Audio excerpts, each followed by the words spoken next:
Today on Mormon Times, get a snapshot view of Latter-day Saints from all around the world. I wanted to just portray Mormons for who they are, for people. Photojournalist Mark Hedengren traveled to 11 countries, documenting everyday life of our members. Sometimes when I go to bed, I think that sometimes, why was I alive? And I was like, well, maybe I have something to do in here. Meet this amazing 12-year-old boy from Romania who's endured tremendous physical pain with great faith and courage. And meet this couple from Pleasant View who went back in time when they went back to the Ogden Temple before major renovations.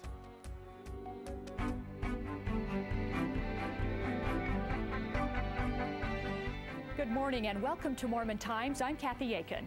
Perception of Latter-day Saints varies greatly around the world. There are those who think we're saintly and others who define us as sinister. BYU graduate and photojournalist Mark Hedengren set out to change the way we're perceived with his new book simply called The Mormons. The response to the book has really been very over-the-top positive. I expected to get a few negative comments, why are you doing this, but not a single one. Mark Hedengren is talking about his book called The Mormons, a book filled with photographs of people of our faith. One camp only wants to see Mormonism portrayed evilly, and Mormons as people as stupid, foolish, or conniving, or sinister. The second camp wants to see Mormons portrayed perfectly. A sort of a superhuman wonderfulness that really nobody ever is or can achieve. I wanted to just portray Mormons for who they are, for people, as a serious kind of sociological study of them and a serious body of work that I don't think has ever been done. Ironically, his serious body of work that took him to 11 countries and 5 continents begins with a very simple picture on the front cover.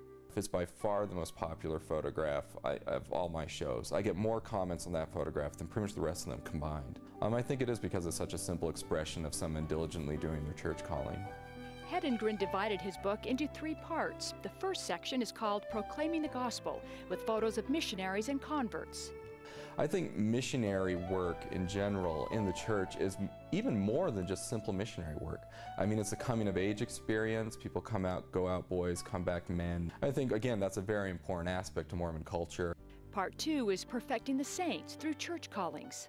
And I just think it's an amazing thing about Mormonism that you walk into a church building and nobody has any financial interest in you being there. I mean, absolutely zero. In fact, they have a negative financial interest in you being there because it takes a lot of work to administer something like a church meeting service. That's really what I want to cover. I mean, these wonderful people who sacrifice time out of their day to do nothing but serve each other. The third and final section of the book is on redeeming the dead. Hedengren said, overall, it's been a 6-year labor of love. It's so funny. It's just such a simple thing. I hope people see Mormons as people. That's it. I mean, that's really the main objective of it, because I don't think that really happens. And I think Mormons are denied a lot of respect because of that.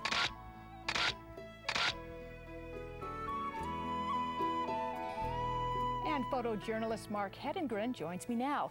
Mark, I love the book. So many wonderful photos in there. You told me on that final section, Redeeming the Dead, that you were actually dreading that one, but it ended up being your favorite. Why was that? Well, I dreaded it at first because you think about it, there's not much visual about temples or family history work, but I think those difficulties, I just embraced it, and it became one of my favorite sections, partially because it was personal.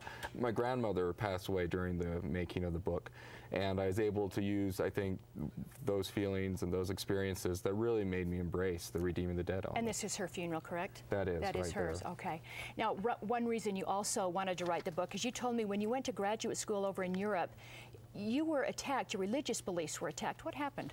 Well, I mean, it's difficult to describe, but in Europe, it's really quite anti-religion. And in fact, some countries have 40%, as high as 40% atheist. And I don't know. I think, people kept on telling me what I was doing was wrong and this was a bad thing, but I just kept seeing nothing but good in it. So that's why really a big motivation for making the book. And you also told me another motivation was that you hoped that Latter-day Saints gained respect for themselves and their unique culture. Are you seeing that changing now with this book? No, that's true. Well, even just, I think, transitions as Mormons get more of a national profile and are achieving in many, many ways today. I mean, it's almost in the past 7 years, the national and international concept of what a Mormon is has changed radically. And so, yeah, no, I think people are beginning to see themselves as a valid cultural group, as a major religion, and something that's worth listening to. Now, in the story that we showed, we only showed a few of the pictures that ended up in the book, but I know you also said that the toughest part is deciding which pictures don't make the final cut. There were quite a few that didn't make it, correct? Oh, yeah. Is that hard, deciding which ones you don't put in? Oh, yeah, it's tremendously difficult. I mean, tens of thousands and thousands, even tens of thousands, I would say, did not make it in. The editing process is very difficult, and it's difficult because you have to cut a lot of ones you wish you could include, but at the end, you know, you only have so much time that people will give you, and you want to be sure you leave a powerful message with them. Yeah, exactly. Now, I know that some of the pictures you did not show in that book are available on a DVD that you can also purchase, and the book and the DVD available at all major bookstores. Mark Hedegren, thanks so much for sharing your great talent. The book is wonderful. Great, thank you very for much. having me. You bet. Coming up next, we'll go back in time and see the first temple built in Europe. But up next, with the Ogden Temple now closed for renovation, one couple went back one final time, remembering their sealing that took place the year it was dedicated.